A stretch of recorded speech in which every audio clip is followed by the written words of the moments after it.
Hello dear students, today 24th of August we are doing our science worksheet number 21 of class 10th of chapter 2nd acid, base and salt, Amla, Sharak or Lavan, and our topic is acids or a base in a water solution. All acids generate hydronium और H positive ions on reaction with water. तो बच्चों यहाँ हम देख रहे हैं कि सभी acid H positive ion generate करते हैं जब हम वाटर के साथ उसको रिएक्ट करवाते हैं। तो ये जानने के लिए कि हाइड्रोनियम आयन क्यों बना और कैसे आया, उसके लिए हम एक छोटी सी एक्टिविटी करते हैं। तो सबसे पहले हमने एक बीकर लिया, कवर्ड बीकर, और उसमें एक हमने बेंड ट्यूब लगाएंगे जिसके अंदर हमारे बीकर के अंदर NaCl plus sulphuric acid H2SO4 को हम रिएक्ट करवा रहे हैं। तो ऑब्वियस है कि HCl गैस प्रोड्यूस होगी और जो कि जो डिलीवरी ट्यूब है, बेंड ट्यूब है, उसकी थ्रू बाहर निकलेगी। अब मैंने बेंड ट्यूब के आगे सबसे पहले एक ड्राई ब्लू लिटमस पेपर रख दिया, एक सूखा हुआ लिटमस पेपर रख दिया। अब जब उसके ऊपर HCl गैस आएगी तो हम देख रहे हैं कि ब्लू लिटमस पेपर का कलर चेंज नहीं हुआ, वो वैसा की वैसा है। बट अगर हमने यहाँ पर वेट गीला या मॉइस्ट ब्लू लिटमस पेपर रख दिया, इट बिकम्स रेड। यहाँ पर वो ब्लू लिटमस अपना कलर चेंज करके रेड कलर का हो जाता है। अब बच्चों दोनों लिटमस पेपर पर HCl गैस डाली गई, लेकिन क्या कारण था? जो वेट लिटमस पेपर था उसमें तो रेड कलर आ गया, जबकि there is no effect on dry litmus paper. सूखे हुए लिटमस पेपर के ऊपर कोई भी कलर चेंज का इफ़ेक्ट नहीं आया। तो ऐसा क्यों हुआ बच्चों? क्योंकि जब हाइड्रोजन क्लोराइड HCl पानी के कांटेक्ट में आया तभी वो अपनी एसिडिक प्रॉपर्टी शो करता है। ऐसा इसीलिए है बच्चों क्योंकि हाइड्रोजन एटम और क्लोरीन एटम कोवलेंट बॉन्ड से जुड़े हुए होते हैं, इसीलिए हाइड्रोजन आयन डोनेट नहीं करता है, इसीलिए ब्लू लिटमस पेपर को रेड नहीं कर पाया। और बच्चों आपको ये भी पता है कि हाइड्रोजन एटम जो है इंडिपेंडेंटली एग्जिस्ट नहीं कर पाता है, इसीलिए तुरंत ही वो वाटर मॉलिक्यूल के साथ अटैच हो जाता है और H3O पॉजिटिव मतलब कि हाइड्रोनियम आयन जनरेट करता है। Is it clear? तो अब हम दोबारा अपनी वर्कशीट पे आते हैं। हमारा रिएक्शन है HCl hydrochloric acid plus H2O gives you H3O positive plus chlorine ion. The separation of H ion from HCl में से हमारा H आयन अलग हो गया।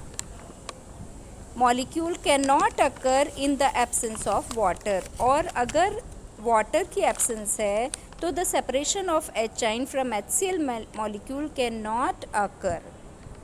Hydrogen ion can not exist alone but they exist after combining with water molecule. Thus hydrogen ion must always be shown as H positive or hydronium ion. H positive plus में H2O gives you H3O hydronium ion. All bases generate OH negative ion in water. Bases which are soluble in water are called alkali. तो बच्चों alkali क्या होता है? वो base जो पानी में मिक्स हो जाते हैं, bases which are soluble in water, उनको हम एल्कली कहते हैं। और bases OH negative ion water में जनरेट करते हैं। हमने एक एग्जांपल भी दिया हुआ है, KOH in the presence of water produces K positive ion and OH negative ion. ऐसे ही magnesium hydroxide in the presence of water produces magnesium ion and OH ion aqueous. Next आता है हमारा topic what happens when water is mixed with acid or base. तो हाँ, तो बच्चों ये बहुत ज़रूरी चीज़ है कि क्या होता है जब पानी को हम मिक्स करें एसिड में या बेस में। The process of diluting an acid or a base in water is highly exothermic. या ये क्या होता है, इसमें ऊर्जा निकलती है और हमें बहुत केयर से करना चाहिए। Care must be taken while mixing concentrated nitric acid or sulfuric acid with water. The acid must always be added slowly to water with constant stirring. तो बच्चों दो चीज़ें हैं कि हमें जल में एसिड की ड्रॉप्स डालनी चाहिए या एसिड में जल की ड्रॉप्स डालनी चाहिए। दोनों में से कौन सा तरीका हमें अपनाना चाहिए। तो बच्चों यहाँ पे जल में हमें धीरे धीरे ड्रॉपर से एसिड मिलाएंगे तो क्या होगा, हमारी जो एनर्जी प्रोड्यूस होगी, एनर्जी बनेगी, वह ऊर्जा जल को अवशोषित कर लेगी, जिससे जल का थोड़ा सा बहुत हल्का सा तापमान राइज होगा। लेकिन अम्ल में जब हम जल मिलाएंगे तो ज़्यादा ऊष्मा निकलेगी, वो अम्ल को अवशोषित करेगी, जिसके कारण वो अचानक से उछल भी सकता है और हम जल भी सकते हैं। इसीलिए अम्ल को ड्रॉप बाय ड्रॉप जल को हिलाते हुए धीरे धीरे मिलाना चाहिए। Mixing N acid or base with water results in decrease in the concentration of ions, hydronium ion और OH ions per unit volume. यहाँ पर जल में अम्ल या क्षारक मिलाने पर आयन की सांद्रता या कंसंट्रेशन में प्रति इकाई आयतन में कमी हो जाती है। इस प्रक्रिया को तनुकरण कहते हैं एवं अम्ल या क्षारक तनुकृत होते हैं। तो बच्चों यहाँ इसका क्या मतलब हुआ कि अगर हम एसिड और बेस को वाटर के साथ रिएक्ट करवा रहे हैं तो हमें पता है कि उसकी कंसंट्रेशन में कमी आएगी। जो हमारे H पॉजिटिव आयंस हैं वो या OH नेगेटिव आयन हैं, उनकी कंसंट्रेशन पर यूनिट वॉल्यूम में कमी आएगी। Such a process is called dilution. तो हम इसे क्या कहते हैं, तनुकरण। नेक्स्ट टॉपिक आता है हमारा यूनिवर्सल इंडिकेटर, सार्वत्रिक सूचक। हमने विलयन में H पॉजिटिव या OH नेगेटिव की सांद्रता, कंसंट्रेशन में कमी और तनुकरण के बारे में अभी सीखा। We can quantitatively find the amount of these ions present in the solution। और हमें पता लगा कि H आयन और OH आयन की क्वांटिटी में जब कमी आती है तो हम उसको क्या बोलते हैं, dilution. Can we judge how strong a given acid or a base is। लेकिन मेन चीज़ ये है कि क्या हमारे पास कोई तरीका भी है कि हम जान सकें कि कौन सा एसिड ज़्यादा स्ट्रॉन्ग है, कौन सा कम स्ट्रॉन्ग है, कौन सा बेस ज़्यादा स्ट्रॉन्ग है, कौन सा कम स्ट्रॉन्ग है। तो ये जो सूचना देता है ये हमें किससे पता चलेगा, सार्वत्रिक सूचक से, यूनिवर्सल इंडिकेटर से। दिए गए दो अम्ल में से कौन सा ज़्यादा प्रबल है या स्ट्रॉन्ग है, जिसमें जितने ज़्यादा H पॉजिटिव आयन होंगे वो ज़्यादा स्ट्रॉन्ग एसिडिक नेचर का होगा। यही चीज़ हमारे पास एक pH पेपर होता है जो हर अम्ल और क्षारक के अलग अलग रंग दर्शाता है और हम उसकी सहायता से देख सकते हैं कि कौन सा ज़्यादा एसिडिक है।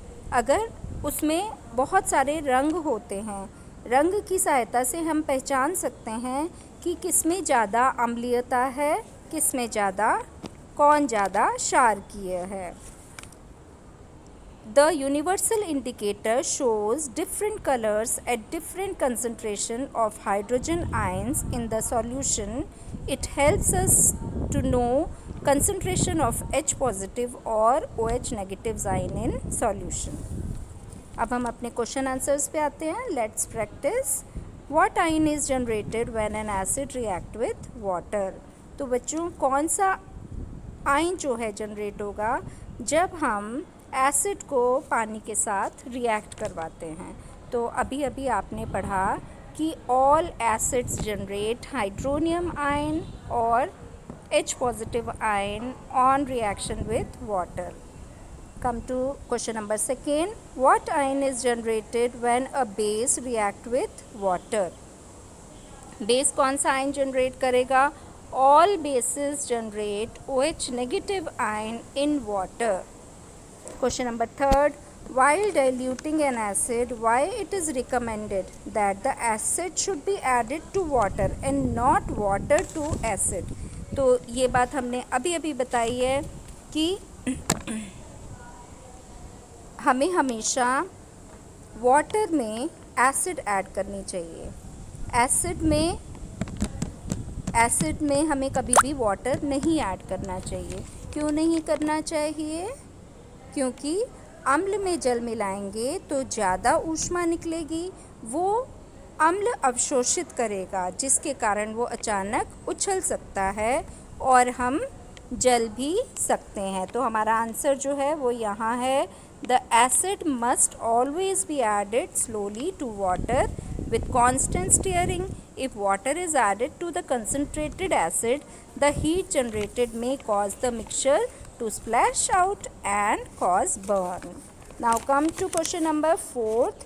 How is the concentration of hydronium ion affected when a solution of an acid is diluted? तो जब भी हम अपना जो सॉल्यूशन है उसको डाइल्यूट करते हैं तो कंसंट्रेशन ऑफ हाइड्रोनियम आयन पे क्या असर होगा. जब हम जल में अम्ल मिक्स करेंगे तो आयन की सांद्रता के प्रति इकाई आयतन में कमी हो जाती है. तो हमारा क्वेश्चन नंबर 4 का आंसर है this one. Mixing N acid with water results in decrease in the concentration of H positive ion or hydronium ion per unit volume. Now come to question number 5. Define universal indicator. Universal indicator क्या है? Universal indicator shows different colors at different concentration of hydrogen ion in a solution. It helps us to know concentration of H positive ion और OH negative ions in a solution. तो जो हमारा सार्वत्रिक सूचक है वो हमें डिफरेंट कलर्स की सहायता से बताता है कि कौन सा अम्ल ज़्यादा अम्लीय है, कौन सा कम अम्लीय है. और ये डिफरेंट कलर्स से हम जान सकते हैं कि कौन सा अम्ल हमारा पीएच पेपर पर क्या कलर दे रहा है. तो उम्मीद है कि आप लोगों को ये वर्कशीट अच्छी तरह समझ आई होगी और मिलते हैं हम अपनी अगली वर्कशीट के साथ. Okay bye.